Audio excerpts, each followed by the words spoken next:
5 years ago, in 2015, Pope Francis wrote a letter to all humanity. It didn't matter what age, or nationality, or gender, or religion, abilities, or beliefs that a person held. The letter was addressed to everyone. It was a good idea to write a letter to all humanity. You can do that too. You have something to say. Take a few moments and think about what message you would offer in your letter to all humanity. And when you are ready, begin writing your letter from your heart to the heart of all humanity. When you are finished, sign your name and put a date on it. This is an important letter.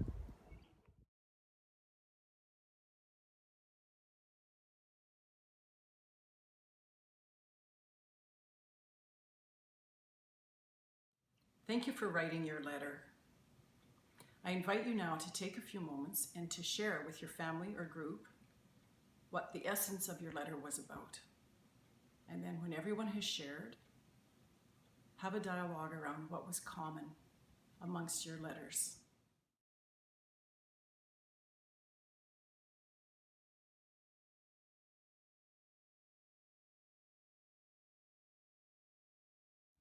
Now let's watch a 4-minute video together that gives us an introduction to what Pope Francis's letter to all humanity was all about.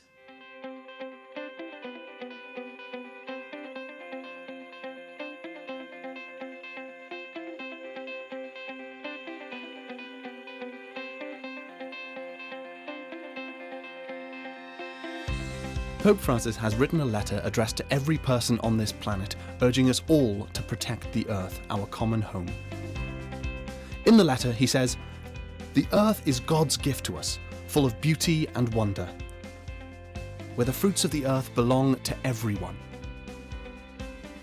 But what we see today is that our common home has never been so hurt and mistreated as it has been in the last 200 years.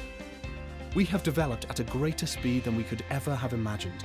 We have treated the Earth like it has an unlimited supply of resources, taking more than our fair share from most people on the planet, as well as future generations to come. We have stripped the Earth of its natural forests, contaminated the Earth's waters, its land, and its air. Plants and species are becoming extinct at an alarming rate.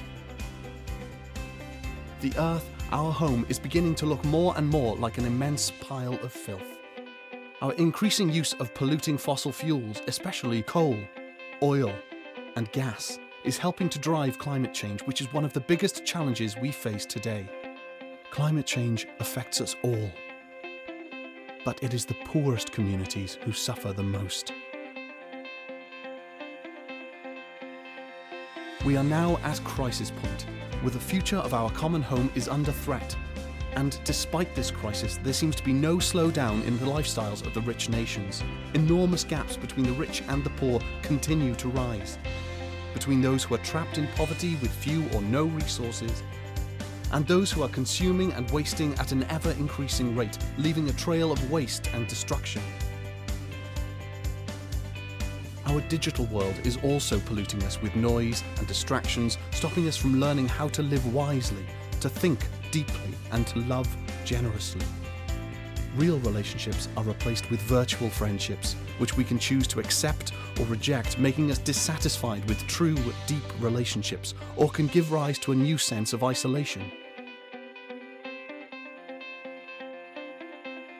Yet, despite all of this, all is not lost. Young people demand change. Young people want to build a better future, which takes seriously the environmental crisis and the sufferings of the poor. So we can change. We can make a new start. To protect our common home, we need a common plan.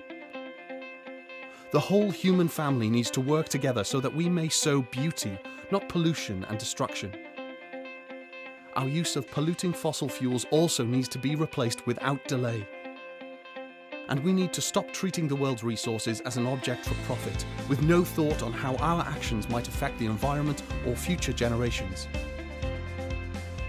So let's put love for the world and love for our neighbour into action by living together in harmony, listening to one another, caring for nature, and getting involved with society and politics.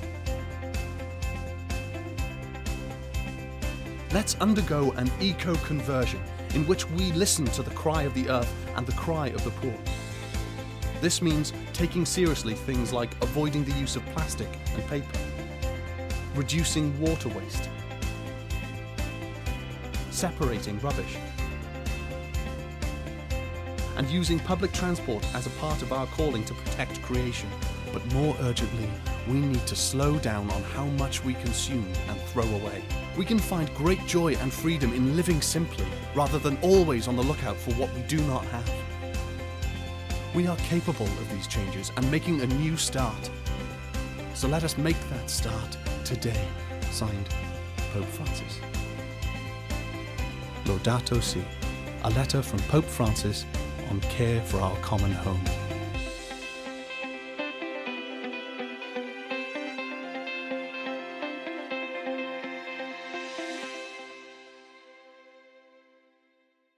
Let's think about what we just saw in that video. Let's think about it in terms of the 4 directions. Starting with N, north. N will stand for needs. What do you need to know further?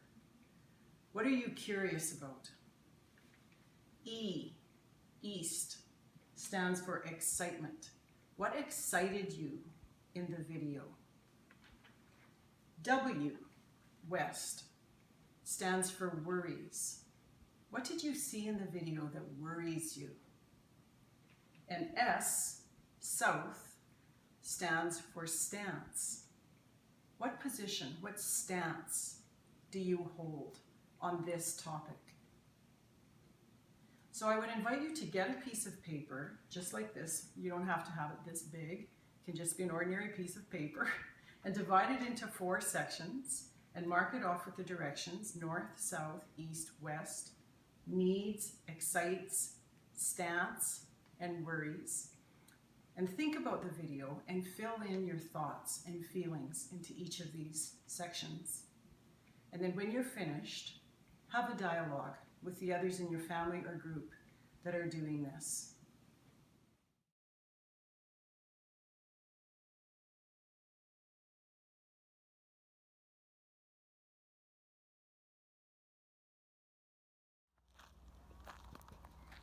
We are on this road together.